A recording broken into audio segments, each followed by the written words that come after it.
At least 1,000 crore से ज्यादा कमाया ना कहीं पर भी किसी भी देश में, उसके हाथ गंदे हैं। लेकिन टाटा उनका भी है। 16,000 स्क्वायर फीट में अकेले रतन टाटा जी, स्क्वायर फीट के हिसाब से देखने लग जाओ ये है। अंबानी की वेल्थ दिखने वाले 5 साल में, 4-5 साल में एक ऐसी बीमारी आ सकती है जिसके लिए दुनिया तैयार है। देश में अगर बनना है तो आपको 3 चीज़ें चाहिए, और तीनों का नाम पी से शुरू होता है। पहला पी है पॉलिटिक्स, दूसरा है पॉपुलेशन। ऐसे हैं कि भाई वो नीचे उठने में जितना टाइम जाएगा उतने में तो नहीं आ जाएगा। हेलो अभिषेक, कैसे हो आप? एकदम बढ़िया, आप कैसे? मतलब मैं हमेशा कहता हूँ कोई भी बड़ा इंसान है जिसने एटलीस्ट 1,000 करोड़ से ज्यादा कमाया ना कहीं पर भी किसी भी देश में, उसके हाथ गंदे हैं। ये एथिकल ये सारी चीजें गई अचार लेने, ये लोग के हाथ गंदे हैं। विवादित हो सकता है, कुछ लोग बोलेंगे टाटा उनका भी है। सच्ची, क्योंकि यार जब अंबानी अडानी की बात होती है तो टाटास को तो एक अलग रिस्पेक्ट, चैरिटी करते हैं, है ना? चैरिटी भी करते हैं और वैसे भी मतलब सुनने में बहुत कहाँ डाउन आता टू है अर्थ क्या? रहते हैं। मेन यही है ना, डाउन टू अर्थ रहते हैं। हाँ। एक छोटा सा मैं आंकड़ा बताता हूँ। आपके लैंग्वेज में आप लोग मीडिया से तो उसको ना पीआर कहते हैं, ठीक है? अब इसको एक सिंपल सा एक तो बहुत बड़ा कांड है, वो मैं अभी नहीं बोलूंगा, ठीक है? बट एक सिंपल सा मैथ्स अपन करते हैं। एक बार ना मुकेश अंबानी के अगेंस्ट पे इन लोगों ने एलिगेशन लगाया था। एक आई थिंक सो बाहर की कोई बहुत बड़ी जर्नलिज्म कंपनी थी, उनको कहा था कि यार इतने बड़े घर में क्या ही रहते हैं, एंटीलिया के लिए बात कर रहे थे, बोले इतने बड़े घर में रहते हैं, फालतू टाइम वेस्ट है, और इतना मतलब खर्चा पानी कर रहे हैं, इससे बेटर है भाई मैं देखो कितना सिंपल रहता हूँ। ये स्टेटमेंट दिया था, ठीक है? अब थोड़ा सा मैथ्स वाला कंपैरिजन हल्का सा करते हैं। अंबानीज रहते हैं 10 लोग हैं, अब शायद 11 हो गए, लेकिन इतनी बार प्री वेडिंग हो रही तो कंफ्यूजन हो रहा है 10 पकड़ूं या 11 पकड़ूं। 10 पकड़ लेते हैं, ठीक है? अभी के लिए हो जाएंगे 11, हो सकता है उसके बाद 12 भी हो। तो 10 लोग रह रहे हैं, वो रह रहे हैं 47,000 स्क्वायर फीट में, ठीक है? 16,000 स्क्वायर फीट में अकेले रतन टाटा जी रह रहे हैं। अगर मैं पर स्क्वायर फीट के हिसाब से देखने लग जाऊं, ये है। अंबानी की वेल्थ दिखने लग जाती है। आप गूगल कीजिए, जब आप रतन जी के एसेट्स देखते हैं, वो मतलब मैं ये नहीं कह रहा हूँ कि गलत है, ये सही है, आपका पैसा आप उड़ाओ, सिंपल सी बात है। लेकिन फिर आप सामने वाले को बोल रहे हो उसी चीज के लिए जो आप खुद कर रहे हो अपने दूसरे स्केल पे। बट एज ऑफ नाउ हम बिल गेट्स की बात करते हैं। 2015 में बिल गेट्स ने एक टेड टॉक दिया और उसमें ये चीज कही कि आने वाले 5 साल में, 4-5 साल में एक ऐसी बीमारी आ सकती है जिसके लिए दुनिया तैयार नहीं है। अब ये सोचने वाली बात है कि ये ने प्रेडिक्ट किया था या बनाया था, जो भी है। अब जैसे बिग फार्मा स्कैम जो कहते हैं वो इन्हीं चीजों पे होते हैं ना, कि आप पैसा कैसे कमाओगे, क्योंकि आप अगर आपकी इंडस्ट्री ही ऐसी है तो आप कुछ क्रिएट करोगे, आप उसका सोल्यूशन क्रिएट करोगे। तो एंटीवायरस क्या है? सबसे ज्यादा वायरस बनाती है कंप्यूटर के एंटीवायरस कंपनीज, खुद ही वायरस बनाती हैं, खुद ही एंटीवायरस देती हैं।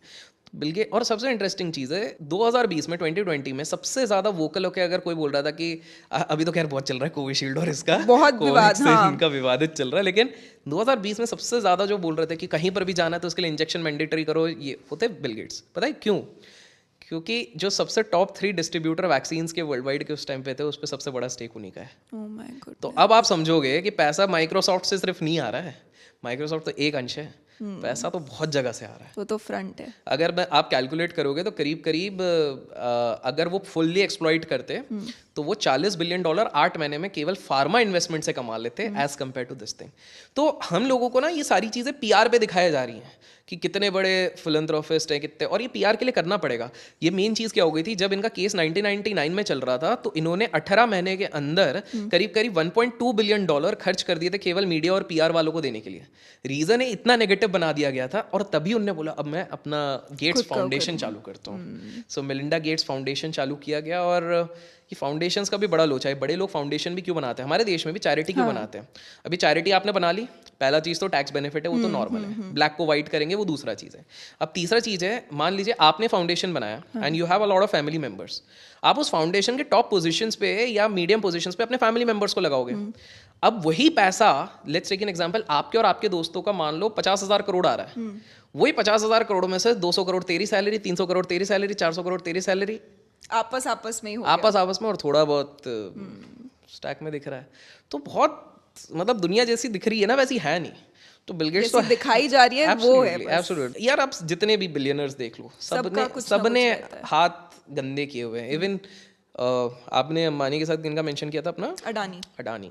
हमारे देश में या कहीं पर भी आपको अगर रिचेस्ट बनना है और आप ये सोच रहे हो कि आप गाय बन के बन सकते हो, आपसे बड़ा बेवकूफ़ कोई नहीं है। हमारे देश में अगर बनना है तो आपको 3 चीज़ें चाहिए, और तीनों का नाम पी से शुरू होता है। पहला पी है पॉलिटिक्स, दूसरा है पॉपुलेशन, क्योंकि आपको कोई ऐसी चीज निकालनी पड़ेगी जिसको आप 2 साल मास 2 साल फ्री में चलाओ, फिर 300 रुपये पर मंथ लेने लग जाओ और आपका 13,000 करोड़ बन जाएगा वहां से। तो दूसरी चीज है आपका पॉपुलेशन, और तीसरा है पावर। पावर आप बहुत तरीकों से कर सकते हो। पहला भी आपको पावर देता है, और तीसरा आप खुद का पावर बनाते हो जब बहुत तरीके से आप पैसे वैसे ये सारी चीज़ें करते हो। ये 3 चीज़ें जब तक नहीं है, आपके पास पावर नहीं है, आपके पास पॉलिटिक्स नहीं है, जब तक आपके पास पॉपुलेशन को टारगेट आप नहीं कर रहे हो, हमारे देश में अनफॉर्चुनेटली आप रईस नहीं बन सकते। बिल्कुल 100% बात बोली आपने। तो ये वाली चीज़ है। हम पहले बात कर रहे थे कि दुबई के ये राजा जैसे होते हैं, ये महल में रहते हैं।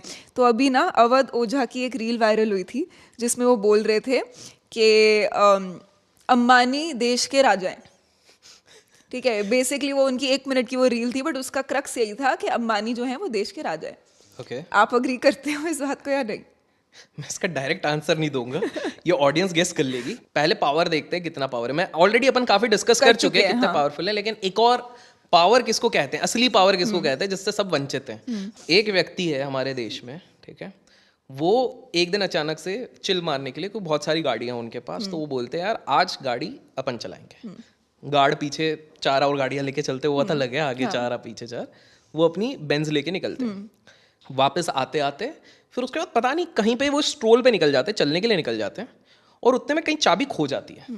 अब वो जो कहावत है ना कि कुछ रईस ऐसे हैं कि भाई वो नीचे उठने में जितना टाइम जाएगा उतने में तो नहीं आ जाएगा। हाँ, पर ये गाड़ी उनकी फेवरेट है, चाबी तो नहीं मिली। ठीक है, ठीक 8 घंटे बाद उनके घर पे एक हेलीपैड है। हेलीपैड में जर्मनी से एक ऑफिशियल आता है और आके उनको उसी गाड़ी की हूबहू चाबी देता है। This is the power which a person holds. सिर्फ आपके पास पैसा है, सिर्फ आपके पास पॉपुलेशन है, नहीं, आपको पॉलिटिक्स, पावर एंड पॉलिटिक्स दोनों चाहिए।